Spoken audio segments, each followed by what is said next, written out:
എല്ലാവർക്കും നമസ്കാരം. CC bank exam ചാനലിന്റെ മറ്റൊരു ക്ലാസ്സിലേക്ക് എല്ലാവർക്കും സ്വാഗതം. എൻ്റെ പേര് ഷൈജു. അപ്പൊ ഞാൻ ഇന്ന് നിങ്ങളുടെ മുമ്പിൽ വന്നിരിക്കുന്നത്, നമുക്ക് എല്ലാവർക്കും അറിയാം, നമ്മൾ ഓരോ ആഴ്ചകളിലും നമ്മുടെ CSEB ക്ലർക്ക് കാഷ്യർ പരീക്ഷകൾ കഴിയുമ്പോൾ തന്നെ അതാത് ചോദ്യപേപ്പർ ക്ലാസ്സിലെ വർക്കൗട്ട് ചെയ്തുകൊണ്ടാണ് നമ്മൾ മുമ്പോട്ട് പോകുന്നത്. അത് അടുത്തടുത്ത പരീക്ഷകളിൽ ഒരുപാട് ഉപകാരപ്പെടുന്നുണ്ട്. നമുക്ക് ഓരോ പരീക്ഷകൾ എഴുതി കഴിയുമ്പോൾ ഒരുപാട് നല്ല മാറ്റമാണ് ആ ഒരു പരീക്ഷകൾ കഴിയുമ്പോൾ നമ്മുടെ മുമ്പിലേക്ക് വരുന്നത്. സോ അത്തരത്തില് ഈ പറയുന്ന 14-ാം തീയതി ഫെബ്രുവരി 14-ാം തീയതി നടന്ന CSEB ക്ലർക്ക് കാഷ്യർ പരീക്ഷയ്ക്ക് ചോദിച്ച മാത്സിനകത്തെ 10 ചോദ്യങ്ങളും അതിന്റെ ഡീറ്റെയിൽഡ് എക്സ്പ്ലനേഷനുമാണ് നമ്മൾ ഇന്നത്തെ വീഡിയോയിൽ ഉൾപ്പെടുത്തിയിരിക്കുന്നത്. നിങ്ങൾ നന്നായിട്ട് പഠിച്ചുകൊണ്ട് മുമ്പോട്ട് പോകണം എന്നുള്ള കാര്യം എല്ലാ തവണയും ഓർമ്മപ്പെടുത്താറുള്ളത് പോലെ തന്നെ ഇന്ന് ഞാൻ ഓർമ്മപ്പെടുത്തുകയാണ്. കാരണം നിങ്ങൾക്ക് എല്ലാവർക്കും അറിയാം, മക്കളെ, നമ്മൾ എഴുതാൻ പോകുന്ന ഒരു മത്സര പരീക്ഷയാണ്. ഒരു മത്സര പരീക്ഷ എഴുതി പോകുന്ന സമയത്ത് പെട്ടെന്ന് നമുക്ക് വിജയിക്കുക എന്ന് പറഞ്ഞാല് അത് ഒരിക്കലും സാധ്യമായിട്ടുള്ള ഒരു കാര്യമല്ല. ഒരുപാട് തവണ പരാജയപ്പെട്ടുകൊണ്ടായിരിക്കും അവസാനം നമ്മൾ വിജയത്തിലേക്ക് എത്തുന്നത്. അതുകൊണ്ട് നന്നായിട്ട് പഠിച്ച് മുമ്പോട്ട് പോവുക എന്നുള്ള ഒരേ ഒരു കാര്യം മാത്രമേ നിങ്ങളോട് എപ്പോഴും ഞാൻ പറയുന്നുള്ളൂ. ഒരു പരീക്ഷയിൽ ഒരു അല്പം മാർക്ക് കുറവാണെന്ന് കരുതി പഠനത്തിന്റെ ഇന്റൻസിറ്റി കുറയ്ക്കാതെ നിങ്ങൾ ആ ഇന്റൻസിറ്റിയിലോ അല്ലെങ്കിൽ അതിനേക്കാൾ കൂടുതലോ തീവ്രതയോട് മുമ്പോട്ട് പോവുക. കാരണം വിജയിച്ച ആളുകൾക്ക് പറയുവാൻ ഒരുപാട് പരാജയങ്ങളുടെ കഥകൾ കാണും. അതുകൊണ്ട് പരാജയങ്ങളൊന്നും അവസാനത്തെ വാക്കല്ല. നിങ്ങൾ വീണ്ടും വീണ്ടും വീണ്ടും ശ്രമിച്ചുകൊണ്ടിരിക്കുക. സ്ഥിരമായിട്ട് കൺസിസ്റ്റന്റ് ആയിട്ട് പരീക്ഷയ്ക്ക് നല്ല രീതിയിൽ പഠിച്ച് മുമ്പോട്ട് പോകുന്ന ഉദ്യോഗാർത്ഥിയാണ് അവസാനം വിജയത്തിലേക്ക് എത്തുന്നത്. അപ്പൊ അതുകൊണ്ട് നമ്മുടെ സ്വപ്ന ജോലി ആയിട്ടുള്ള സഹകരണ ബാങ്കിലെ ക്ലർക്ക് അല്ലെങ്കിൽ കാഷ്യർ എന്ന് പറയുന്ന തസ്തിക സ്വപ്നം കണ്ടുകൊണ്ട് നടന്ന് മുമ്പോട്ട് നീങ്ങുക. നിങ്ങൾക്ക് എന്തെങ്കിലും പഠനത്തിൽ ആശങ്കകളോ ബുദ്ധിമുട്ടുകളോ പ്രയാസങ്ങളോ ഉണ്ടെങ്കിൽ തീർച്ചയായിട്ടും നിങ്ങൾക്ക് ബോർഡ് നമ്പറിൽ കോൺടാക്ട് ചെയ്യുകയോ അല്ലെങ്കിൽ കമന്റ് ആയിട്ട് നിങ്ങളുടെ സജഷൻസ് പറയുകയാണെങ്കിൽ അതിനനുസരിച്ച് നമ്മുടെ എല്ലാ ഭാഗത്തും നിന്നും നിങ്ങൾക്ക് സപ്പോർട്ട് ഉണ്ടാവും. എല്ലാ സാധ്യതകളും പരമാവധി പ്രയോജനപ്പെടുത്തിക്കൊണ്ട് നിങ്ങൾ മുമ്പോട്ട് നടന്നു നീങ്ങുക. തീർച്ചയായിട്ടും പരീക്ഷ വിജയിക്കുവാൻ സാധിക്കും. അപ്പൊ നമ്മൾ 14-ാം തീയതിയിലെ ചോദ്യ പേപ്പറിലേക്ക് പോവുകയാണ്.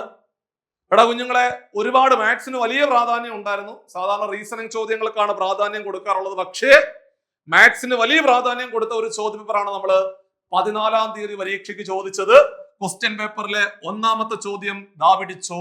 ചോദ്യം ഇതായിരുന്നു. ക്വസ്റ്റ്യൻ ശ്രദ്ധിച്ചു വായിക്കുക.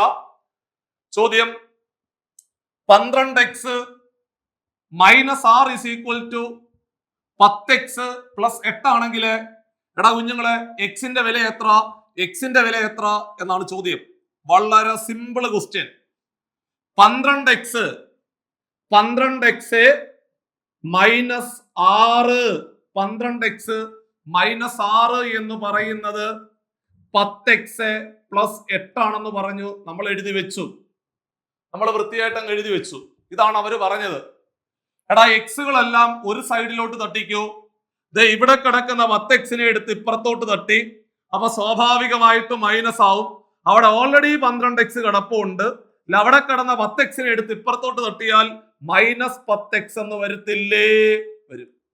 പകരം ഇവിടെ കിടന്ന -6 എടുത്ത് അപ്പുറത്തോട്ട് തട്ടിയാൽ സ്വാഭാവികമായിട്ടും +6 വരത്തില്ലേ? മൈനസ് പ്ലസ് ആയിട്ട് മാറും. അവിടെ ഓൾറെഡി 8 കിടപ്പുണ്ട്. അപ്പൊ ഈ -6 അപ്പുറത്ത് പോയാല് +6 എന്ന് വരും. 8 + 6 എന്ന് പറഞ്ഞാല് 14 എന്ന് വരും. 12x ന്ന് 10x കുറച്ചാല് 2x എന്ന് വരും. 2xന്റെ വില 14 ആണെങ്കിൽ x = 14/2 7 എന്ന് വരും. അതായത് നമ്മളുടെ ഉത്തരം ദാ പിടിച്ചു. Option B is the right answer. ഒന്നാമത്തെ ക്വസ്റ്റ്യന്റെ ഉത്തരം നമുക്ക് വൃത്തിയായിട്ട് കിട്ടി. നമ്മൾ പറഞ്ഞ് അവസാനിപ്പിച്ചിരിക്കുകയാണ്. ഇതാണ് നമ്മൾ എഴുതി മാറിയ പരീക്ഷയ്ക്ക് ചോദിച്ച ഒന്നാമത്തെ ചോദ്യം എന്ന് പറയുന്നത്. വളരെ സിമ്പിൾ ആയിട്ട് എല്ലാവർക്കും ആൻസർ കിട്ടാൻ പറ്റുന്ന സിമ്പിൾ ചോദ്യമാണ് പരീക്ഷയ്ക്ക് ചോദിച്ചത്. അങ്ങനെയാണെങ്കിൽ രണ്ടാമത്തെ ചോദ്യം ഭിന്നസംഖ്യകൾ അല്ലെങ്കിൽ ഫ്രാക്ഷൻസുമായിട്ട് ബന്ധപ്പെട്ടുകൊണ്ട് നമ്മുടെ മുമ്പിൽ വന്ന രണ്ടാമത്തെ ചോദ്യം ദാ പിടിച്ചു. ചോദ്യം ഇതാണ്. Convert 2.05 into an improper fraction എന്നാണ് ചോദ്യം. ഇംപ്രോപ്പർ ഫ്രാക്ഷനിലേക്ക് മാറ്റുക. ഇംപ്രോപ്പർ ഫ്രാക്ഷനിലേക്ക് മാറ്റുക. ഇംപ്രോപ്പർ ഫ്രാക്ഷൻ എന്ന് പറഞ്ഞാല് ന്യൂമറേറ്റർ വലുതും ഡിനോമിനേറ്റർ ചെറുതും. പ്രോപ്പർ ഫ്രാക്ഷൻ എന്ന് പറഞ്ഞാല് ഡിനോമിനേറ്റർ വലുതും ന്യൂമറേറ്റർ ചെറുതും. അവിടെ ഇംപ്രോപ്പർ ഫ്രാക്ഷനിലേക്ക് മാറ്റാനാണ് ചോദ്യകർത്താവ് ചോദിച്ചത്. നമുക്കറിയാം എന്താണ്ടേ ഇവിടെ നോക്കിക്കേ, 2.05 എന്ന് പറഞ്ഞാൽ 2.05 എന്ന് പറഞ്ഞാല് ഒരു ഡെസിമൽ നമ്പറിന് ഒരേ ഒരു ദശാംശ സ്ഥാനമേ ഉള്ളെങ്കിൽ 10 കൊണ്ട് ഹരിച്ചിരിക്കുന്നു എന്നാണ് അർത്ഥം. 2 ദശാംശ സ്ഥാനമുണ്ടെങ്കിൽ 100 കൊണ്ട് ഹരിച്ചിരിക്കുന്നു എന്നാണ് അർത്ഥം. 3 ദശാംശ സ്ഥാനമുണ്ടെങ്കിൽ 1000 കൊണ്ട് ഹരിച്ചിരിക്കുന്നു എന്നാണ് അർത്ഥം. ഇവിടെ നമ്മൾ നോക്കുമ്പോൾ 2 ദശാംശ സ്ഥാനമല്ലേ, പോയിന്റിന് ശേഷം എത്ര അക്കം ഉണ്ടെന്ന് നോക്കുക. പോയിന്റിന് ശേഷം 2 അക്കമല്ലേ ഉള്ളത് എന്ന് പറഞ്ഞാല് അവിടുത്തെ പൂർണ്ണമായ സംഖ്യയെ 100 കൊണ്ട് ഹരിച്ചിരിക്കുന്നു എന്നാണ് അർത്ഥം. അവിടുത്തെ പൂർണ്ണമായ സംഖ്യയെ 100 കൊണ്ട് ഹരിച്ചിരിക്കുന്നു എന്നാണ് അർത്ഥം. പൂർണ്ണമായ സംഖ്യ എന്ന് പറഞ്ഞാല് 0.0 എല്ലാം ഒഴിവാക്കുക. പൂർണ്ണമായ സംഖ്യ എന്ന് പറഞ്ഞാല് 0.0 എല്ലാം കളയുക. അപ്പോൾ പൂർണ്ണമായ സംഖ്യ 205. 2 ദശാംശ സ്ഥാനം കുഞ്ഞുങ്ങളെ 100 കൊണ്ട് ഹരിക്കുക. ക്ലിയർ ആണെടാ? അപ്പൊ 2.05 എന്ന് പറഞ്ഞാല് 205 ഡിവൈഡഡ് ബൈ 100. വെട്ടിച്ചെറുതാക്കിക്കോ. ഈ കിടക്കുന്ന 205ഉം ഈ കിടക്കുന്ന 100ഉം കൂടെ നമ്മൾ നോക്കിയപ്പോൾ 205/100 എന്നൊരു ഓപ്ഷൻ ഇല്ല. അതുണ്ടായിരുന്നെങ്കിൽ അതായിരുന്നു ആൻസർ. അപ്പൊ 205/100 ഇല്ലാത്തത് കൊണ്ട് 205നെ 100 കൊണ്ട് ഹരിക്കുക. 205നെ 5 കൊണ്ട് ഹരിച്ചാല് ദാ പിടിച്ചു 41. ക്ലിയർ ആണ്? 205നെ 5 കൊണ്ട് ഹരിച്ചാല് 41. 100നെ 5 കൊണ്ട് ഹരിച്ചാല് 20. 100നെ 5 കൊണ്ട് ഹരിച്ചാല് 20. അങ്ങനെയാണെങ്കിൽ 41/20. Option C is the right answer. Simple question. ആദ്യത്തെ 2 ചോദ്യങ്ങള് വളരെ എളുപ്പമുള്ള ചോദ്യങ്ങള്, സിമ്പിൾ ചോദ്യങ്ങൾ, ഒന്നും ഒരു തവണ കൂടി റിപ്പീറ്റ് ചെയ്ത് പറയേണ്ട ആവശ്യമില്ലാത്ത വളരെ സിമ്പിൾ ചോദ്യങ്ങളാണ് നമുക്ക് പരീക്ഷയ്ക്ക് ചോദിച്ചു നിർത്തിയത്. ദാവിടി മൂന്നാമത്തെ ചോദ്യം എപ്പോഴും ഞാൻ പറഞ്ഞു തരുന്നതാ. എന്തുവാ? 40% ഓഫ് 40, അല്ലെങ്കിൽ 10% ഓഫ് 20, അല്ലെങ്കിൽ 20% ഓഫ് 30. അങ്ങനെ ചോദ്യങ്ങൾ വരുവാണെങ്കിൽ പൂജ്യങ്ങളൊക്കെ വെട്ടിക്കളഞ്ഞാൽ മതി എന്ന് ഞാൻ പറഞ്ഞു തന്നിട്ടില്ലേ? പൂജ്യങ്ങളൊക്കെ വെട്ടിക്കളഞ്ഞാൽ പോരെ? അങ്ങനെയാണെങ്കിൽ ഇതാണ്ടേ ഇവിടുത്തെ പൂജ്യങ്ങളൊക്കെ അങ്ങോട്ട് വെട്ടിക്കളയാം. സിമ്പിളായിട്ട് ഈ ചോദ്യം ഞാൻ പലതവണ ക്ലാസ്സിൽ പറഞ്ഞു തന്നിട്ടുള്ളതാണ്ടേ. നോക്ക്, ഇവിടുത്തെ പൂജ്യം കട്ടി, ഇവിടെ 4, അവിടെ 4. എത്ര? 4 4 ഗുണിച്ച എത്ര? 4 16 പ്ലസ് ഇവിടുത്തെ 0 അവിടുത്തെ 0. മക്കളെ 3 9 പ്ലസ് ഇവിടുത്തെ 0 അവിടുത്തെ 0 കട്ട്. 2 × 2 4 സെറ്റ്. മൈനസ് ചിഹ്നം കൊടുത്തു. ദാണ്ട ഇവിടെ ഒരു 0 അവിടെ ഒരു 0 കട്ട്. 1 × 1 1. ക്ലിയർ? ഇത്ര ഉള്ള പരിപാടി. ഇനി നമുക്ക് അതൊന്ന് ചെയ്യാം. 16 9 കൂടെ കൂട്ടി എത്ര? 16 9 കൂടെ കൂട്ടിയാൽ 25. 25ന്റെ കൂടെ 4 കൂട്ടിയാൽ 29. 29ന്ന് 1 കുറച്ചാൽ 28. നമ്മളുടെ ഉത്തരം option D is the right answer. 1 സെക്കൻഡോ അല്ലെങ്കിൽ അങ്ങ് അറ്റം പോയാൽ 2 സെക്കൻഡിലുള്ള ആൻസർ അടിക്കാൻ പറ്റുന്ന ക്വസ്റ്റ്യൻ അല്ലായിരുന്നു ഇത്? പലതവണ ക്ലാസ്സിൽ പറഞ്ഞതാ. 30% ഓഫ് 40 എന്ന് പറഞ്ഞാൽ 0 0 വെട്ടുക 3 4 12. 50% ഓഫ് 70 എന്ന് പറഞ്ഞാല് 0 0 വെട്ടുക 5 × 7 35. സംഭവം ഇത്രേ ഉള്ളൂ പരിപാടി. വളരെ സിമ്പിൾ ആയിട്ട് ചെയ്ത് കളയാൻ പറ്റുന്ന മൂന്നാമത്തെ ചോദ്യമാണ് പരീക്ഷയ്ക്ക് ചോദിച്ചത്. നിങ്ങൾ ഓരോരുത്തരും ആൻസർ സിമ്പിൾ ആയിട്ട് 12 അല്ലെ ഇങ്ങനെ നോക്കി പറഞ്ഞു കാണും. 16 9 4 1 സിമ്പിൾ ആയിട്ട് നോക്കി പറഞ്ഞിട്ടുണ്ടാവും. അടുത്ത ക്വസ്റ്റ്യൻ കണ്ടേ. അടുത്ത ചോദ്യം പ്രോഫിറ്റ് ആൻഡ് ലോസ് എന്ന് പറയുന്ന ചാപ്റ്ററുമായിട്ട് ബന്ധപ്പെട്ട ചോദ്യം. കഴിഞ്ഞ ആഴ്ച കൂടി ലൈവില് പഠിപ്പിച്ച ക്വസ്റ്റ്യൻ പിടിച്ചോ. A man buys an article for rupees 360 and sells it at a 20% profit. അതായത് ഒരു മനുഷ്യൻ 360 രൂപയ്ക്ക് ഒരു സാധനം വാങ്ങിച്ചു, 20% ലാഭത്തിന് വിറ്റു. ചോദ്യകർത്താവ് പറയുന്നു if he had bought it for rupees 300 രൂപയ്ക്കായിരുന്നു വാങ്ങിച്ചിരുന്നതെങ്കിൽ what will be his profit percentage എന്നാണ് ചോദ്യം. അതായത് എടാ 360 a man buys an article for rupees 360 വിറ്റു ആൻഡ് സെൽസ് 360 വാങ്ങിച്ചു. A man buys an article, ഒരു മനുഷ്യൻ വാങ്ങിച്ചു എത്രണ്ണ 360 വാങ്ങിച്ചു. And sells it at 20% profit, 20% ലാഭത്തിന് വിറ്റു എന്നാണ് പറയുന്നത്. അപ്പോൾ ഇതാണ്ടേ 360 വാങ്ങിച്ചത്. എടാ കുഞ്ഞുങ്ങളെ 360 രൂപയ്ക്ക് ഒരു സാധനം വാങ്ങിച്ചിട്ട് 20% ലാഭത്തിന് വിറ്റു എന്നാണ് പറയുന്നതെങ്കിൽ സ്വാഭാവികമായിട്ടും 20% കൂട്ടി വിറ്റു എന്നല്ലേ അർത്ഥം? ആണോടാ? എടാ 360 വാങ്ങിച്ചു, 20% ലാഭത്തിന് വിൽക്കുക എന്ന് പറഞ്ഞാല് 20% കൂട്ടി വിറ്റു. 360ന്റെ 10% എത്ര? ഒരു സംഖ്യയുടെ 10% കണ്ടുപിടിക്കാൻ ഒരു 0 വെട്ടിയാൽ മതി. 360ന്റെ 10% 36. അപ്പൊ 20% എന്ന് പറഞ്ഞാൽ 36 കൂടെ കൂട്ടിയാൽ 72. അതായത് 72 രൂപ കൂട്ടി വിറ്റു. 72 രൂപ കൂട്ടി വിറ്റു. അപ്പോൾ 360ന്റെ കൂടെ ശ്രദ്ധിച്ചോണം, 360ന്റെ കൂടെ 72 കൂടെ കൂട്ടിയാൽ 2, 7, 6, 13, ശിഷ്ട 1, 3, 1, 4, 432. അതായത് 432 രൂപയ്ക്കാണ് വിറ്റത് എന്ന് മനസ്സിലായി. 432 രൂപയ്ക്കാണ് വിറ്റത്. ചോദ്യകർത്താവ് പറയുന്നത് 300-നായിരുന്നു വാങ്ങിച്ചിരുന്നതെങ്കിൽ, എടാ 300-നായിരുന്നു വാങ്ങിച്ചിരുന്നതെങ്കിൽ ലാഭശതമാനം എത്ര ചോദ്യം. പക്ഷെ വിൽപ്പന വില അപ്പോഴും 432 തന്നെ. അപ്പൊ 300-ന് വാങ്ങിച്ചിട്ട് 432-ന് വിറ്റാൽ സ്വാഭാവികമായിട്ടും ലാഭം എന്ന് പറയുന്നത് 132 രൂപയല്ലേ? ലാഭശതമാനം കാണാൻ ലാഭത്തിന് 100 കൊണ്ട് ഗുണിക്കുക, ലാഭത്തിന് 100 കൊണ്ട് ഗുണിക്കുക, ഡിവൈഡഡ് ബൈ CP. CP എന്ന് പറഞ്ഞ വാങ്ങിയ വില. ലാഭശതമാനം അല്ലെങ്കിൽ പ്രോഫിറ്റ് പെർസെന്റേജ് കണ്ടുപിടിക്കാൻ profit into 100 divided by CP. Profit percentage കണ്ടുപിടിക്കാൻ profit into 100 divided by CP. ഇവിടെ പ്രോഫിറ്റ് എന്ന് പറഞ്ഞാല് 300-ന് വാങ്ങിച്ചു, 432-ന് വിറ്റു. എടാ 300-ന് വാങ്ങിച്ചിട്ട് 432-ന് വിറ്റാല് 132 രൂപയാണ് ലാഭം കിട്ടിയത്. ആ ലാഭത്തിനെ 100 കൊണ്ട് ഗുണിക്കുക, ഡിവൈഡഡ് ബൈ CP.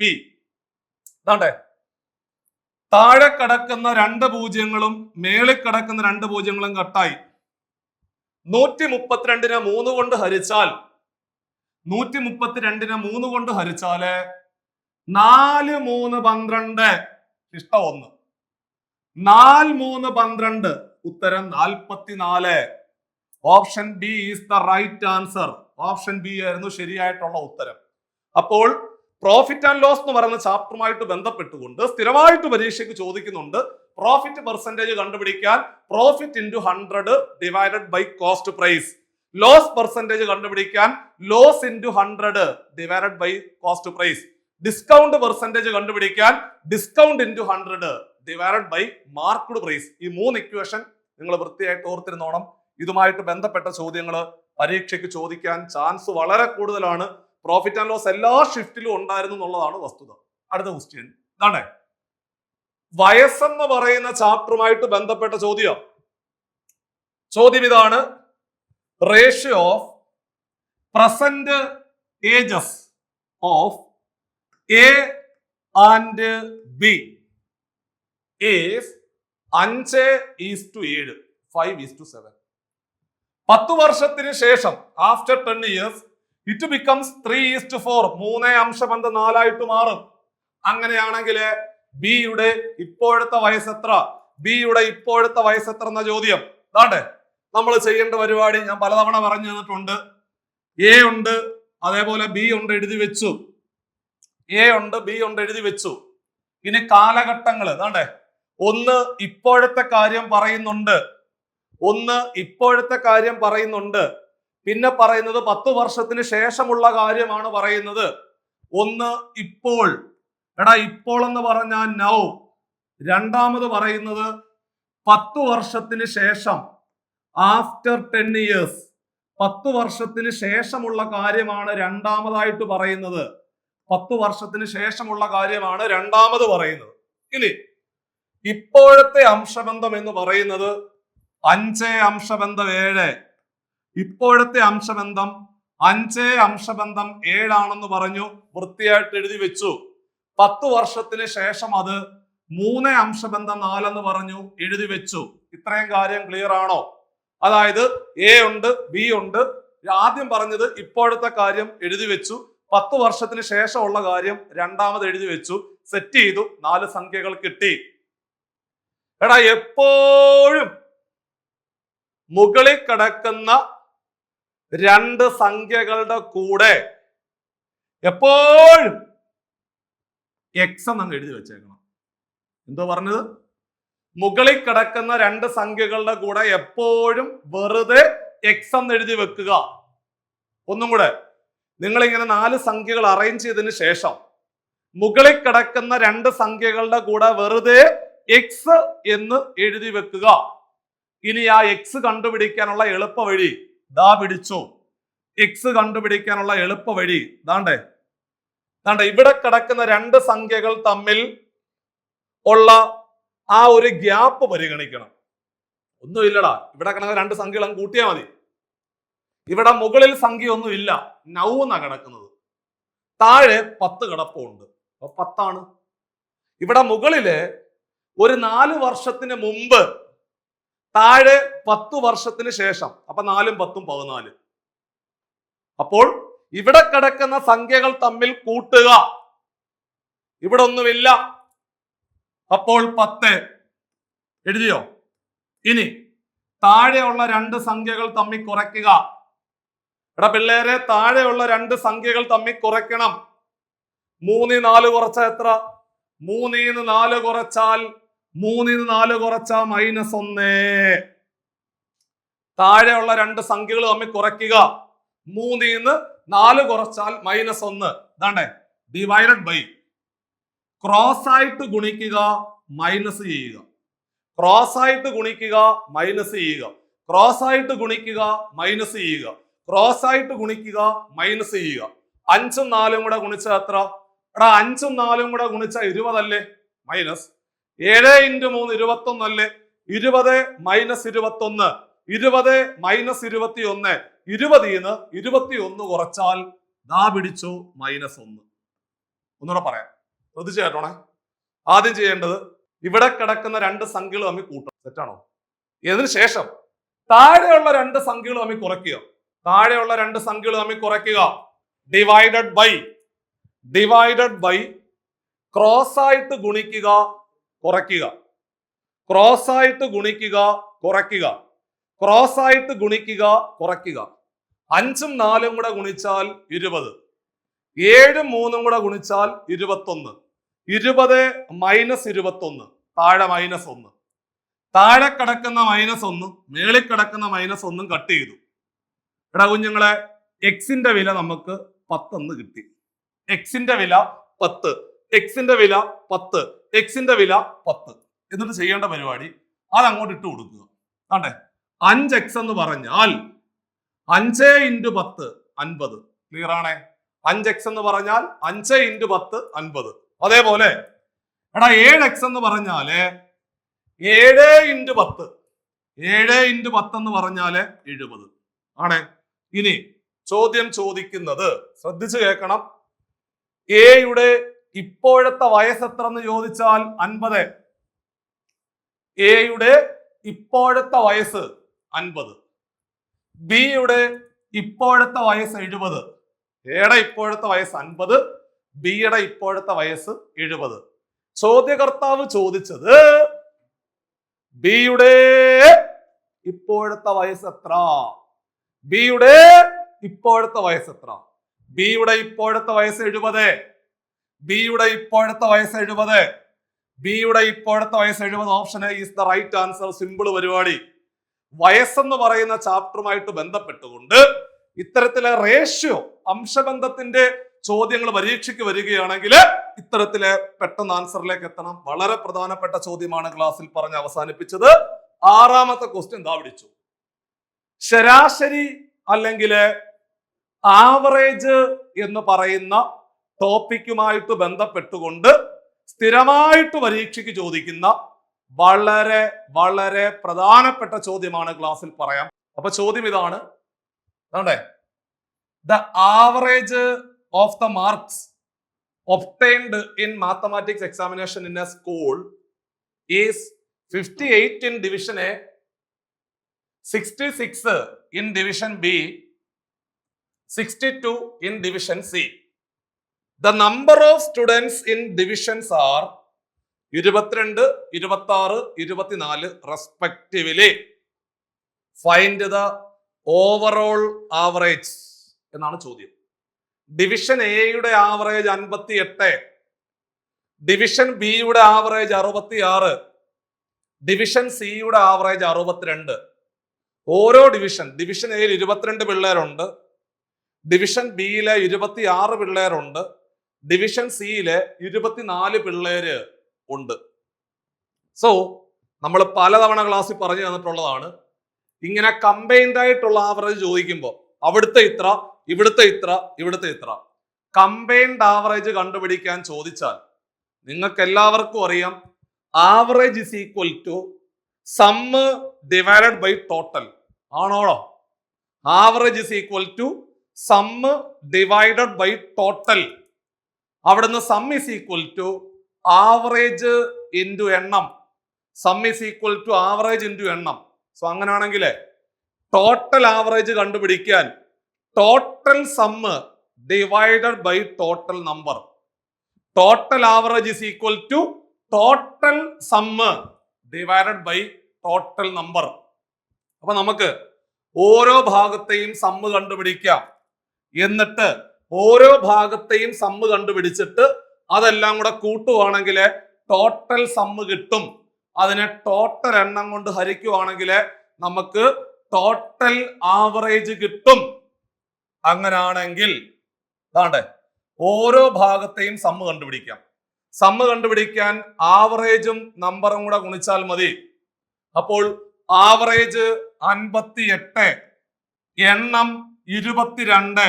അപ്പൊ നമുക്ക് ഡിവിഷൻ എയുടെ സമ്മ് കിട്ടും. പ്ലസ് ഡിവിഷൻ ബിയുടെ സം എന്ന് പറഞ്ഞാൽ മക്കളെ ആവറേജ് 66, എണ്ണം 26. ആവറേജും എണ്ണവും കൂടെ ഗുണിച്ചു കഴിഞ്ഞാല് ഡിവിഷൻ ബിയുടെ സമ്മ് കിട്ടും. ഇനി ഡിവിഷൻ സിയുടെ സമ്മാണ് വേണ്ടത്. ആവറേജ് 62, എണ്ണം 24, 62ഉം 24ഉം കൂടെ ഗുണിച്ചു കഴിഞ്ഞാല് ഡിവിഷൻ സിയുടെ സമ്മ് കിട്ടും. അപ്പോൾ ഇതെല്ലാം കൂടെ കൂട്ടിയാൽ ആകെ സമ്മ് കിട്ടും. എന്നിട്ട് ആകെ എണ്ണം കൊണ്ട് ഹരിക്കുക. ആകെ എണ്ണം 22ഉം 26ഉം 24ഉം കൂടെ കൂട്ടിയാൽ എടാ കുഞ്ഞുങ്ങളെ 70, 2, 4, 6, 70 എന്ന് വരും. കണ്ടോ, 70 കൊണ്ട് ഹരിച്ചാൽ മതി. അപ്പൊ നിങ്ങള് ഇത് ചെയ്തെടുക്കാൻ എളുപ്പ വഴിയൊന്നുമില്ല. നിങ്ങൾ 58ഉം 22ഉം കൂടെ ഗുണിക്കുക, ഒരു ആൻസർ കിട്ടും. 66ഉം 26ഉം കൂടെ ഗുണിക്കുക, ഒരു ആൻസർ കിട്ടും. 62, 24 കൂടെ ഗുണിച്ച് നോക്കുക, ഒരു ആൻസർ കിട്ടും. ഇതെല്ലാം കൂടെ കൂട്ടി നോക്കിയിട്ട് നിങ്ങൾ 70 കൊണ്ട് ഹരിക്കണം. സ്വാഭാവികമായിട്ട് സമയം എടുക്കുന്ന ചോദ്യമാണ്, എളുപ്പ വഴികളൊന്നുമില്ല. അപ്പോ നിങ്ങൾ അങ്ങനെ ചെയ്തു വരുമ്പോൾ നിങ്ങൾക്ക് കിട്ടുന്ന ഉത്തരം ദാ പിടിച്ചു, ചെക്ക് ചെയ്താൽ മതി. 62.2. Option D is the right answer. നിങ്ങൾ ഓരോരുത്തരും ഒന്ന് ചെയ്തു നോക്കുക. എങ്ങനെ പോയാലും ഒരു 10-40 സെക്കൻഡ് സമയം ഇതിനു വേണ്ടി എടുക്കേണ്ടി വരും. എന്നിരുന്നാലും നമുക്ക് ആൻസർ കിട്ടും, ഒരു നമ്പർ വരും. ആ നമ്പറിനെ 70 കൊണ്ട് ഹരിക്കണം. പൂർണ്ണമായിട്ട് ഹരിക്കാൻ പറ്റുന്ന സംഖ്യ അല്ല. 62.2 ആയിരുന്നു അതിന്റെ റൈറ്റ് ആൻസർ. 62.222 എന്ന് വരും. റൗണ്ട് ചെയ്തിട്ട് 62.2 എടുത്താൽ ആൻസർ സെറ്റ്. ഉപയോഗിച്ച ഇക്വേഷൻ ഇതാണ്. അതായത് average is equal to sum divided by total. അവിടുന്ന് sum is equal to average into number. ഏറ്റവും അവസാനം total average is equal to total sum divided by total number. 3 equation ആണ് നമ്മൾ മൊത്തത്തിൽ ഉപയോഗിച്ചത്. അടുത്ത ചോദ്യം ദാ പിടിച്ചു. അപ്പോൾ ഏഴാമത്തെ ചോദ്യം ഇതാണ് 8, 12, 18, 27, 40.5. അടുത്ത സംഖ്യ ഏതാണെന്നാണ് ചോദ്യം. അപ്പോ ചോദ്യം നമ്പർ സീരീസ് ആണ്. 8, 12, 18, 27, 40.5 അടുത്ത സംഖ്യ ഏതാണെന്നാണ് ചോദ്യം. ഒരല്പം കൺഫ്യൂഷൻ ഉണ്ടാക്കുന്ന ഒരു ക്വസ്റ്റ്യൻ ആണ്. നമ്പർ സീരീസിന്റെ ചോദ്യങ്ങൾ കഴിഞ്ഞതിന് മുമ്പത്തെ പരീക്ഷയ്ക്ക് ഒരല്പം ബുദ്ധിമുട്ടുണ്ടാക്കിയതുപോലെ തന്നെ ഇവിടെ കാര്യം കുറച്ചൊന്ന് ആലോചിച്ചെങ്കിൽ മാത്രമേ ആൻസർ കിട്ടത്തുള്ളൂ. ഗ്രാജുവൽ വർധനമായതുകൊണ്ട് തീർച്ചയായിട്ടും ഇതൊരു മൾട്ടിപ്ലിക്കേഷൻ സീരീസ് ആണെന്ന് മനസ്സിലായി. അപ്പോൾ 8, 12 ആകണമെങ്കിൽ ഒരിക്കലും 2 കൊണ്ടല്ല ഗുണിക്കേണ്ടത്. കാരണം 8നെ 2 കൊണ്ട് ഗുണിച്ച് 8 × 16 പോവും. അപ്പൊ ഇങ്ങനെ നിങ്ങൾ ഒരല്പം ആലോചിച്ച് കഴിയുമ്പോൾ നിങ്ങളുടെ മനസ്സിലേക്ക് 1 കൊണ്ടും അല്ല ഗുണിക്കേണ്ടത്, 2 കൊണ്ടും അല്ല ഗുണിക്കേണ്ടത്. അപ്പൊ അതിന്റെ പകുതി മീൻസ് അതിന്റെ മിഡിൽ 1.5 കൊണ്ടാണ് ഗുണിക്കേണ്ടത് എന്ന് മനസ്സിലാക്കേണ്ടി വരും. അതായത് 8നെ 1.5 കൊണ്ട് ഗുണിച്ചാൽ 12 കിട്ടും. ഡൗട്ട് ഉണ്ടെങ്കിൽ എടാ 1.5 എന്ന് പറഞ്ഞാൽ 3/2 അല്ലേ? അപ്പോൾ 8നെ 3/2 കൊണ്ട് ഗുണിച്ചാൽ 2ഉം 8ഉം കൂടെ വെട്ടിയാൽ 4 വരും. 4 3 12. കണ്ടോ? ആ 12നെ വീണ്ടും 3/2 കൊണ്ട് ഗുണിക്കുവാണെങ്കിൽ 18 വരും. ആ 18നെ വീണ്ടും 3/2 കൊണ്ട് ഗുണിക്കുവാണെങ്കിൽ 27 വരും. ആ 27നെ വീണ്ടും 1.5 3/2 കൊണ്ട് ഗുണിക്കുവാണെങ്കിൽ 40.5 വരും. ആ 40.5നെ 1.5 അതായത് 3/2 കൊണ്ട് ഗുണിക്കുവാണെങ്കിൽ നിങ്ങൾക്ക് 60.75 എന്നൊരു ആൻസർ കിട്ടും. ചെയ്തു നോക്കിയാൽ മതി. എളുപ്പവഴി എന്താന്ന് ചോദിച്ചു കഴിഞ്ഞാൽ ചെയ്യാനുള്ള എളുപ്പവഴിയൊന്നും ഇല്ല. നിങ്ങൾ മുകളിൽ 10 കൊണ്ട് ഗുണിക്കുക, അപ്പൊ താഴെയും നിങ്ങൾക്ക് 10 കൊണ്ട് ഗുണിക്കുക. അപ്പോൾ 405നെ 3 കൊണ്ട് ഗുണിച്ച് കിട്ടുന്ന ഉത്തരത്തിന് 20 കൊണ്ട് ഹരിച്ചാലും മതി. അല്ലെങ്കിൽ 405നെ 3 കൊണ്ട് ഗുണിച്ച് കിട്ടുന്ന ഉത്തരത്തിന് 2 കൊണ്ട് ഹരിച്ചിട്ട് ഒരു സ്ഥാനം ഇടത്തോട്ട് മാറ്റി കുത്തിട്ടാലും മതി. അത് നിങ്ങൾ ചെയ്തു നോക്കേണ്ടി വരും. അപ്പൊ ഈ ചോദ്യവും സ്വാഭാവികമായിട്ട് നമുക്ക് ഒരല്പം സമയം എടുക്കേണ്ട ക്വസ്റ്റ്യൻ ആണ്. 1 മിനിറ്റിനുള്ളിലെ ഇതിന്റെ ആൻസർ നമുക്ക് എത്തിക്കാൻ പറ്റത്തുള്ളൂ. ബാക്കിയുള്ള ചോദ്യങ്ങളൊക്കെ പടപടാന്ന് ആൻസർ കിട്ടി. ഇവിടെ ചോദ്യം ഇതായിരുന്നു. അപ്പൊ ഈ ഒരു ചോദ്യം കരുതി വെച്ചോണം. എല്ലാവർക്കും ഒരു അല്പം ബുദ്ധിമുട്ടുണ്ടാക്കിയ ഒരു ചോദ്യമാണ്. 1.5 കൊണ്ടാണ് ഗുണിക്കേണ്ടത്, 1.5 കൊണ്ടാണ് ഗുണിക്കേണ്ടത്. 1.5 കൊണ്ട് ഗുണിച്ചു പോയെങ്കിൽ മാത്രമേ ഇതിന്റെ ആൻസറിലേക്ക് നിങ്ങൾക്ക് എത്തുവാൻ സാധിക്കത്തുള്ളൂ. അടുത്ത ക്വസ്റ്റ്യനിലേക്ക് പോവാം. അടുത്തത് ബോർഡ് മാസമായിട്ട് ബന്ധപ്പെട്ട ഒരു ചോദ്യം. എടാ, ബോർഡ് മാസമായിട്ട് ബന്ധപ്പെട്ട ഒരു ചോദ്യം പരീക്ഷയ്ക്ക് ചോദിക്കുമ്പോൾ അതിലെ അക്ഷരങ്ങൾ ഫില്ല് ചെയ്യാനുള്ള ഒരു ചോദ്യമാണ് പരീക്ഷയ്ക്ക് ചോദിക്കുന്നതെങ്കിൽ ഞാൻ പലപ്പോഴും പറയാറുണ്ട്, എവിടെയെങ്കിലും 15 -3 +3 എന്ത് വേണമെങ്കിലും ചെയ്യാം, കുഴപ്പമൊന്നുമില്ല. പക്ഷെ എന്നിരുന്നാലും ഇവിടെ തുടക്കം മൈനസ്, ഇവിടെ പ്ലസ്, ഇവിടെ ഇൻറ്റു ഉണ്ട്, ഇവിടെ ഡിവിഷനിലാണ് തുടങ്ങുന്നത്. അപ്പൊ നമുക്ക് വെറുതെ ഡിവിഷൻ വരുന്ന ഭാഗമാണ് നോക്കേണ്ടത്. ഇവിടെ ഡിവിഷൻ ഇവിടെ കിടപ്പുണ്ട്, അത് 3-മതാ കിടക്കുന്നത് അല്ലേ? 2നെ 4 കൊണ്ട് ഹരിക്കാൻ പറ്റത്തില്ല. പിന്നെ ഡിവിഷൻ കിടക്കുന്നത് ഇവിടെ. ഞാൻ വെറുതെ ചെയ്ത് നോക്കൂ, എനിക്കറിയില്ല. ഓപ്ഷൻ ഡി ആണോന്ന് എനിക്ക് അറിയില്ല. ഞാൻ വെറുതെ ട്രൈ ചെയ്യുക. ആദ്യം ഡിവിഷൻ സിമ്പിൾ ഇട്ട് കൊടുത്തു, പിന്നെ പ്ലസ് സിമ്പിൾ ഇട്ട് കൊടുത്തു, പിന്നെ ഇൻറ്റു സിമ്പിൾ ഇട്ട് കൊടുത്തു. ചെയ്തെടുക്കുമ്പോൾ 13 ആൻസർ കിട്ടുന്നുണ്ടോ എന്ന് നോക്കിയാൽ മതി. ആണെങ്കിൽ option D is the right answer. Check ചെയ്യാം. ആണോ എന്ന് ഉറപ്പില്ല. നമ്മൾ ആ ഡിവിഷൻ സിമ്പിൾ കണ്ടപ്പോൾ അറിയാതെ നമ്മളൊന്ന് ട്രൈ ചെയ്ത് നോക്കുക. ബോർഡ് മാസ് നിയമം അനുസരിച്ച് ആദ്യം ഡിവിഷൻ ആണ് ചെയ്യേണ്ടത്. 15നെ 3 കൊണ്ട് ഹരിച്ചാൽ 5 എന്ന് വരത്തില്ലടാ. 15നെ 3 കൊണ്ട് ഹരിച്ച 5 അല്ലേ? +2 × 4 അതുപോലെ എഴുതി. ഡിവിഷൻ കഴിഞ്ഞു. ആദ്യം ഡിവിഷൻ ആണ് ചെയ്യേണ്ടത്. ഡിവിഷൻ കഴിഞ്ഞു. ഡിവിഷൻ കഴിഞ്ഞാൽ പിന്നെ പ്രയോറിറ്റി ആർക്കാ? മൾട്ടിപ്ലിക്കേഷൻ അല്ലേ?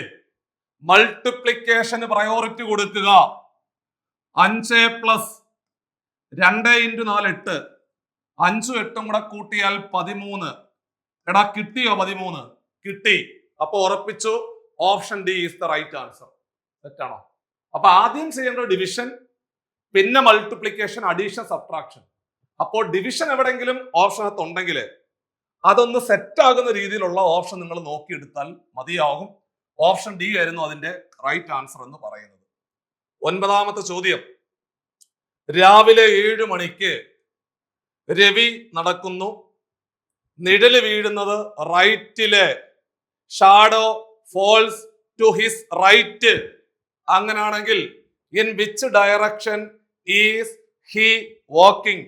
അവൻ ഏത് ദിശയിലാണ് ഇപ്പോൾ നടന്നുകൊണ്ടിരിക്കുന്നത് എന്നാണ് ചോദ്യം. നിങ്ങൾ ആലോചിക്കണം. രാവിലെ സൂര്യൻ കിഴക്ക്, വൈകുന്നേരമാണ് പടിഞ്ഞാറ് വരുന്നത്. ദാണ്ടെ സൂര്യൻ കിഴക്കാണെന്നുണ്ടെങ്കിൽ സ്വാഭാവികമായിട്ടും എപ്പോഴും നിഴല് വരുന്നത് പടിഞ്ഞാറല്ലേ? എടാ എപ്പോഴും രാവിലത്തെ നിഴൽ എപ്പോഴും പടിഞ്ഞാറാണ് വരുന്നത്.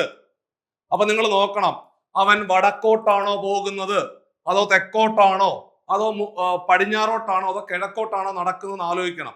അവൻ പടിഞ്ഞാറോട്ടാണ് നടക്കുന്നതെങ്കിൽ നിഴല് മുമ്പിലാ.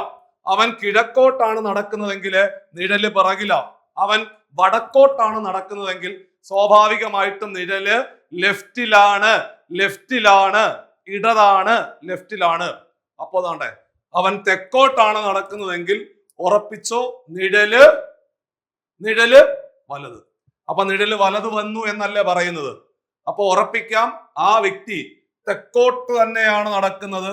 Option A is the right answer, right choice. Clear ആണോ? സോ നിഴലുമായിട്ട് ബന്ധപ്പെട്ടുകൊണ്ടുള്ള ഒരു ചോദ്യമാണ് പരീക്ഷയ്ക്ക് ചോദിച്ചത്. ഈ ക്വസ്റ്റ്യൻ പേപ്പറിലെ ഏറ്റവും അവസാനത്തെ ചോദ്യമാണ് ഇത്. വളരെ സിമ്പിൾ കൂടി. ആണ്ടേ റോസ് എന്ന് പറഞ്ഞാൽ 6 8 2 1. 6 എന്ന് പറഞ്ഞാൽ 6, O എന്ന് പറഞ്ഞാൽ 8, S എന്ന് പറഞ്ഞാൽ 2, E എന്ന് പറഞ്ഞാൽ 1. അതേപോലെ ചെയർ തന്നിട്ടുണ്ട്, അതേപോലെ പ്രീച്ച് തന്നിട്ടുണ്ട്. കണ്ടുപിടിക്കേണ്ടത് സെർച്ച് എന്ന് പറയുന്ന വാക്കിന്റെ കോഡാണ് വേണ്ടത്. അതാണ്ടേ പേടിക്ക് ഒന്നും വേണ്ട. എസ് എവിടെയെങ്കിലും ഉണ്ടോ? അതാണ്ടേ 3ാമത്തെ അക്ഷരം അല്ലേ? 3ാമത്തെ നമ്പർ ഏതാ? 2. അപ്പോ എസിന്റെ വില 2. ക്ലിയർ? അടുത്ത ഈ അല്ലേടാ, ഈ ഇതാണ്ട് കിടക്കും 4. 4ാമത് കിടക്കുന്ന നമ്പർ ഏതാ? 1. ഉത്തരത്തിന്റെ തുടക്കം എത്ര? ഉത്തരത്തിന്റെ തുടക്കം 21. 24 വരുമോ? ഇല്ല, വേറൊന്നും ഇല്ല വെട്ടാൻ. അടുത്ത പിടി ഒന്നും കൂടെ. എ എന്ന് പറഞ്ഞാൽ 3ാമത്തെ അക്ഷരം ഇവിടെ താണ്ടേ എ കിടപ്പുണ്ട്. 3ാമത്തെ നമ്പർ ഏതാ? 4. അപ്പൊ 214 തുടക്കം. അപ്പൊ 216 അല്ല. മനസ്സിലായോ? 216 വരത്തില്ല. അപ്പൊ ബി അല്ലെങ്കിൽ സി ആണ് ആൻസർ. വെട്ടി കളഞ്ഞു പോണേ, വെറുതെ നിങ്ങൾ ചെയ്ത് വേറെ സമയം കളയല്ലേ. അടുത്തത് 6. മക്കളെ 6 എന്ന് പറഞ്ഞാല് ദാണ്ടേ 6 അല്ലേടാ. അപ്പൊ ഉത്തരത്തിന്റെ തുടക്കം 21 46. 21 46, 21 47 അല്ലേ? അപ്പൊ ഇതും അല്ല. അപ്പോൾ എയും ബിയും ഡിയും അല്ലെന്ന് ഉറപ്പായ സ്ഥിതിക്ക് ആൻസർ ഏതാ? സി ആണ്. പിന്നെ ചെയ്യേണ്ട ആവശ്യമില്ല, വെറുതെ എന്തിനാ സമയം കളയുന്നത്. അപ്പോൾ ഇങ്ങനെയുള്ള 10 ചോദ്യങ്ങളാണ് നമ്മുടെ ഈ കഴിഞ്ഞ ആഴ്ച നടന്നുപോയ CSEB ക്ലർക്ക് കാഷ്യർ പരീക്ഷയ്ക്ക് ചോദിച്ചത്. മാത്സിനകത്തെ ചോദ്യങ്ങളുടെ നിലവാരം മൊത്തത്തിൽ നോക്കുകയാണെന്നുണ്ടെങ്കിൽ 2 ചോദ്യങ്ങൾ സ്വാഭാവികമായിട്ടും ഒരല്പം ബുദ്ധിമുട്ട് ഉണ്ടാക്കിയിട്ടുണ്ടാകാം. അതിൽ ഒരു ചോദ്യം ഈ 1.5 കൊണ്ട് ഗുണിച്ചു പോകുന്ന ഒരു സീരീസ് കുറച്ചുകൂടി ഒരു നിലവാരമുള്ള ചോദ്യമായിട്ടാണ് എനിക്ക് ഫീൽ ചെയ്തത്. ബാക്കിയുള്ള 9 ചോദ്യങ്ങളും ശരാശരി നിലവാരത്തിൽ പഠിക്കുന്ന എല്ലാ കുഞ്ഞുങ്ങൾക്കും എഴുതാൻ പറ്റുന്ന ഒരു ക്വസ്റ്റ്യൻ പേപ്പറാണ് മാത്സിന്റെ കാര്യത്തിൽ സംഭവിച്ചത്. അപ്പൊ അതുകൊണ്ട് നമ്മൾ സ്ഥിരമായിട്ട് പ്രാക്ടീസ് ചെയ്ത് മുമ്പോട്ട് പോകുന്ന വ്യക്തികൾക്ക് പരീക്ഷ സിമ്പിളായിട്ട് ക്രാക്ക് ചെയ്യുവാൻ സാധിക്കും.